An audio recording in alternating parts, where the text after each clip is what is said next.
నుంచి letter leak అయిన version కానీ లేదంటే Kaleshwaram commission BC Ghosh commission ముందు కేసీఆర్ విచారణకు హాజరవుతున్నటువంటి టైంలో కవిత చేసినటువంటి కామెంట్స్ కానీ సో ప్రతిదీ అంటే ఈవెన్ బీసీ రిజర్వేషన్ 42 రిజర్వేషన్ సంబంధించి కూడా బీఆర్ఎస్ పార్టీ వర్షన్ ఒకటైతే కనుక కవిత లైన్ కంప్లీట్లీ వేరు. సో అంటే మనం టీబీజీకేఎస్ అధ్యక్ష పదవి నుంచి కవితను తొలగించినప్పుడు కూడా కవిత అమెరికాకి వెళ్ళి ఒక బహిరంగ లేఖ విడుదల చేయడం జరిగింది కార్మికులను ఉద్దేశించి.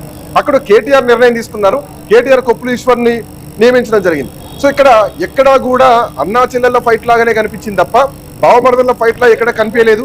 సంతోష్ రావు విషయంలో కొంత అనుమానాలు ఉన్నా కానీ ఈరోజు సంతోష్ రావు పేరు అఫ్కోర్స్ ఎక్స్పెక్ట్ చేయొచ్చు, బట్ హరీష్ రావు పేరును మాత్రం ఎక్స్పెక్ట్ చేయలేదు. ఇది నిజానికి ఒక సంచలనమైనటువంటి కామెంట్ అనే చెప్పాలి. సో ఇప్పుడు ఈ కామెంట్ తర్వాత పరిణామాల్ని ఎట్లా చూడొచ్చు, అసలు ఎక్కడ చెడింది అనుకోవాలి. గతంలో కూడా హరీష్ రావుకు కేసీఆర్ కు హరీష్ రావుకు రెండోసారి అందుకే మంత్రి పదవి కూడా ఇవ్వలేదు, తీసేశారని చెప్పి కొన్ని కామెంట్లు కూడా చేయడం జరిగింది. సో కుటుంబంలో క్లాషెస్ ఉన్నాయా, అవి ఇప్పుడు సర్దుమనుకున్నాక కవిత విషయంలో ఏమైనా తేడా కొట్టిందా, ఎక్కడ తేడా కొట్టింది? అంటే మొత్తానికి ఈ మొత్తం పరిణామాల్లో కవితకు సంబంధించిన విషయంలో హరీష్ రావు పేరు ఇంతవరకు ఎక్కడ కూడా ఆమె ప్రస్తావించలేదు. అందరూ కూడా తన అన్న చెల్లెల మధ్య జరుగుతున్నట్టు గొడవగా చూసినప్పుడు కూడా ఈ రోజు ప్రెస్ మీట్ లో కూడా ఎక్కడ కూడా కేటీఆర్ పేరును ఆమె ఎక్కడ ప్రస్తావించలేదు. జరిగిన కేసీఆర్ కి మరకలు అంటడానికి కారణము హరీష్ రావు ఒకవైపు సంతోష్ రావు అని చెప్పేసి ఆమె నేరుగానే ఒకవైపు ప్రకటించి సంచలనం సృష్టించారు. దీనికి తోడు ఒకవైపు కేసీఆర్ వెన్నంటే ఎప్పుడు కూడా ఒకవైపు సంతోష్ రావు కేసీఆర్ వెన్నంటే ఉండేవారు, కేసీఆర్ నీడలాగా వివరించేవారు. ప్రభుత్వంలో పార్టీలో కీలకంగా వివరించి ఎవరు కేసీఆర్ని కలవాలన్నా, కేసీఆర్ అపాయింట్మెంట్ ఎవరికి ఇవ్వాలన్నా, ఎలాంటి కీలక నిర్ణయం తీసుకోవాలన్నా ఆయన దాటిన తర్వాతనే కేసీఆర్ వద్దకు వెళ్ళేటువంటి పరిస్థితి ఉండేది.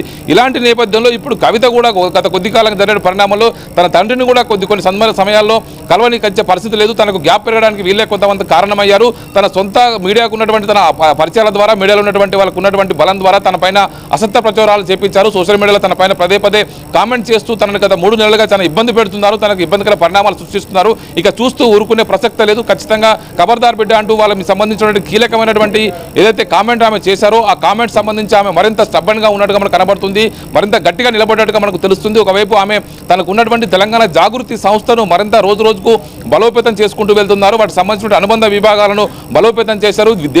ఒకవైపు రాష్ట్రంలో విదేశాల్లో కూడా ఉన్నటువంటి శాఖల అనుబంధ శాఖల్ని కొత్త కమిటీలు వేసి బలోపేతం చేశారు. సింగరేణిలో కొత్త కమిటీ వేశారు.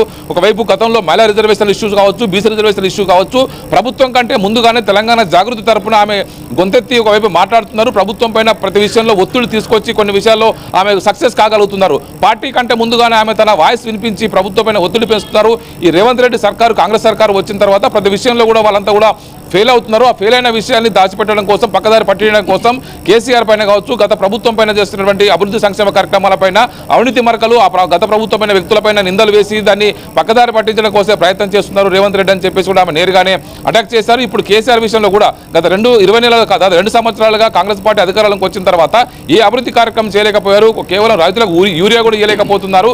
గతంలో కేసీఆర్ సీఎంగా ఉన్నప్పుడు, తాము ఎంపీగా ఉన్నప్పుడు కేంద్ర మంత్రులతో కావచ్చు, అధికారులతో కావచ్చు ప్రతి నిత్యం 6 నెలల ముందు నుంచే దాన్ని ఫాలోఅప్ చేసి రైతులకు ఎలాంటి ఇబ్బంది లేకుండా కేసీఆర్ చూసేవారు. కానీ ఈ ప్రభుత్వం ఫెయిల్ అయ్యి ఇలాంటి ఫెయిల్యూర్స్ని పక్కదారి పట్టించడం కోసం ఈ ఒకవైపు కమిషన్ల పేరుతోటి, విచారణల పేరుతోటి ప్రభుత్వం ఇలాంటి బురదజల్లే కార్యక్రమం చేస్తుందని చెప్పేసి కూడా కవిత ఆరోపించారు. ఖచ్చితంగా కేసీఆర్ వెంట ఉన్నట్టే మాట్లాడుతూనే ఒకవైపు గత ప్రభుత్వంలో తొలిసారి ప్రభుత్వంలో 2014 గెలిచిన సమయంలో హరీష్ రావు ఇరిగేషన్ శాఖ మంత్రిగా పనిచేశారు. ఆ తర్వాత ఇటు సంతోష్ రావు ఎంపీగా పనిచేశారు. కేసీఆర్ వెన్నంటి కీలక వ్యక్తులుగా పనిచేశారు.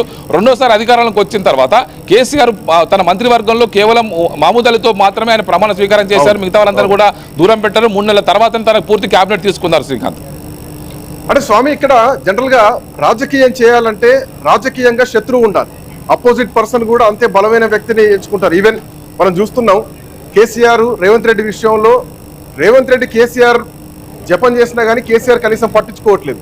అంటే ఒక రాజకీయ శత్రువు. మనం ఇంతకాలం కవిత బయటకు వస్తే బీఆర్ఎస్ పార్టీ పైన నిందలేస్తారేమో, కేటీఆర్ ను ఉద్దేశించి మాట్లాడతారేమో అనుకున్నాం. బట్ అనూహ్యంగా కేసీఆర్ భుజం మీద తుపాకీ పెట్టి హరీష్ రావును కాల్చింది ఈరోజు కవిత. ఇక రాజకీయ శత్రువు హరీష్ రావు వర్సెస్ కవిత, ఈ విధంగానే తెలంగాణ రాజకీయం జరగబోతోందా? బీఆర్ఎస్ పార్టీ ఒకవైపు, హరీష్ రావు కవిత ఒక వర్సెస్ నడవబోతుంది అనుకోవచ్చా? అంటే అలాంటి పరిస్థితి ఉండకపోవచ్చు. పార్టీ దీన్ని ఏ మేరకు ఓన్ చేసుకుంటుంది. హరీష్ రావు ఏంటంటే హరీష్ రావు తన కూతురు అడ్మిషన్ కోసం యూకే వెళ్ళారు. నిన్న అసెంబ్లీలో ఆ కాలేజ్ టైంలో చర్చ జరుగుతున్న సందర్భంగా కూడా తాను తన కూతురు అడ్మిషన్ కోసం అసెంబ్లీ సమావేశాల డేట్లు కనుక్కొని మరి తన డేట్లు ముందుకున్నప్పటికీ కూడా చర్చలో పాల్గొనాలనే ఉద్దేశంతోనే తాను పోస్ట్ పోన్ చేసుకొని పాల్గొంటున్నాను. అలాంటి నేను కీలకమైనటువంటి తన కూతురు అడ్మిషన్ కోసమే తను వెయిట్ చేసుకున్నప్పుడు కూడా అసెంబ్లీలో సకాలంలో సరైన విధంగా తనను మాట్లాడించకుండా పదే ఇంటరప్ట్ చేస్తున్నటువంటి మంత్రుల్ని మిగతా పార్టీకి సంబంధించిన నేతల పట్ల ఆయన కొంత ఆర్సిగానే కామెంట్ చేయడం జరిగింది. మొత్తానికైతే తాను చేసినటువంటి ఏ విషయానికైనా సిద్ధము. ఖచ్చితంగా కాళేశ్వరంలో తెలంగాణకు ఒక వరప్రదాయాన్ని, ఉత్తర తెలంగాణకు వరప్రదాయాన్ని, లక్షలాది ఎకరాలకు నీళ్లు ఇచ్చి సాగునీరు ఇచ్చినటువంటి కేసీఆర్ పని ఇలాంటి నిందలు వేయడం సరికాదని చెప్పేసి ఆయన మాట్లాడుతూనే పీసీ ఘోష్ కమిషన్ సంబంధించిన విషయంలో కేవలం ఒక పార్శ్వం వైపు వాళ్ళు పరిశీలించి కొన్ని విషయాలు తన దృష్టిలోకి తీసుకొని తమకు అనుకూలమైన విషయాల్ని మలుచుకొని రిపోర్ట్ ఇచ్చారు తప్ప తాము చెప్పినటువంటి విషయాలను ఎక్కడ పట్టించుకోలేదు. తమల్ని కేవలం ఒకవైపు సాక్షులుగా పిలిచి రిపోర్టు తయారు చేసేటప్పుడు మాత్రం తమల్ని అక్యూజర్గా, తమల్ని నిందితులుగా చూపించే ప్రయత్నం చేశారనేది కూడా ఒకవైపు హరీష్ రావు నిన్న గట్టిగానే అసెంబ్లీలో కౌంటర్ ఇచ్చారు. ఈ మొత్తం పరిణామాల నేపథ్యంలో ఒకవైపు ప్రభుత్వాన్ని అంతా కూడా ఒంటి చేత్తో పార్టీలో ట్రబుల్ షూటర్గా, సీనియర్ నాయకునిగా ఒకవైపు కేటీఆర్తో కలివిడిగా వెళుతున్నటువంటి హరీష్ రావు విషయంలో కవిత ఎక్కడ పరిణామాలు ఎక్కడ చెడిందనేది కూడా కొంత వాళ్ళంతా కూడా ఒకవైపు ఇబ్బంది పడుతున్నారు. తాను కేసీఆర్ను ఫామ్ హౌస్లో కలిసిన విషయాలు కావచ్చు, ఆ తర్వాత మిగతా విషయాలు కావచ్చు, తనకు పైన కూడా పరోక్షంగా ఆయనే ఈ ప్రాపగండా చేయిస్తున్నారు అనేది కూడా నేరుగానే హరీష్ రావు పై ఆమె ఏలెత్తి ఆమె ఆరోపణలు చేస్తూ ఉన్నారు. ఇప్పుడు పార్టీ కూడా ఇప్పుడు హరీష్ రావు వెన్నంటి ఉన్నామని చెప్పడం కోసమే పార్టీ అఫీషియల్ ట్విట్టర్ హ్యాండిల్ కావచ్చు, పార్టీకి సంబంధించినటువంటి వెబ్సైట్లో కావచ్చు హరీష్ రావుకు సంబంధించి మద్దతు కూడగట్టే విధంగా హరీష్ రావు వైపు పార్టీ ఉన్నదని చెప్పే విధంగా ఒకవైపు వివరిస్తున్న తీరైతే మనకు స్పష్టంగా కనబడుతుంది. పార్టీ లైన్ దాటిందని చెప్పి కవిత కనుక భావిస్తే ఇప్పుడు కవిత మాట్లాడిన మాటలతోటి గత ప్రభుత్వంలో అవినీతి జరిగింది, ఇది సిబిఐ ఎంక్వైరీకి మరింత బలం చేకూర్చే విధంగా ఉంటుందని చెప్పి కూడా వాళ్ళంతా కూడా అనుమానిస్తున్నారు. పార్టీ కనుక సీనియర్ పార్టీ అధినేత కవిత తండ్రి కేసీఆర్ కనుక ఇదే విషయాన్ని సీరియస్గా తీసుకుంటే కనుక ఆమె పైన వేటు వేయడానికి కోసం పార్టీ వెనుకాడబోదనే ఒక చర్చ అయితే పార్టీ వర్గాలు అయితే కొనసాగుతుంది. ఈ కామెంట్ తర్వాత ఈ ఇన్వెస్టిగేషన్ ఇంకొంచెం నెక్స్ట్ లెవెల్కి వెళ్ళే అవకాశాలు ఉంటుంది. ఎందుకంటే ఎక్కడ కాంట్రాక్టర్లకు సంబంధించి ఈ ఇన్వెస్టిగేషన్ లో ప్రస్తావన రాలేదు, కాంట్రాక్టర్ల అవినీతి సొమ్ము గురించి ఎక్కడ రాలేదు. కవిత చేసినటువంటి కామెంట్ కాంట్రాక్టర్లతో కుమ్మక్కై 1000 కోట్లు సంపాదించారు అని చేసిన కామెంట్ తర్వాత కొంచెం ఇన్వెస్టిగేషన్ యాంగిల్ ఏమైనా చేంజ్ అయ్యే అవకాశాలు ఉంటాయా?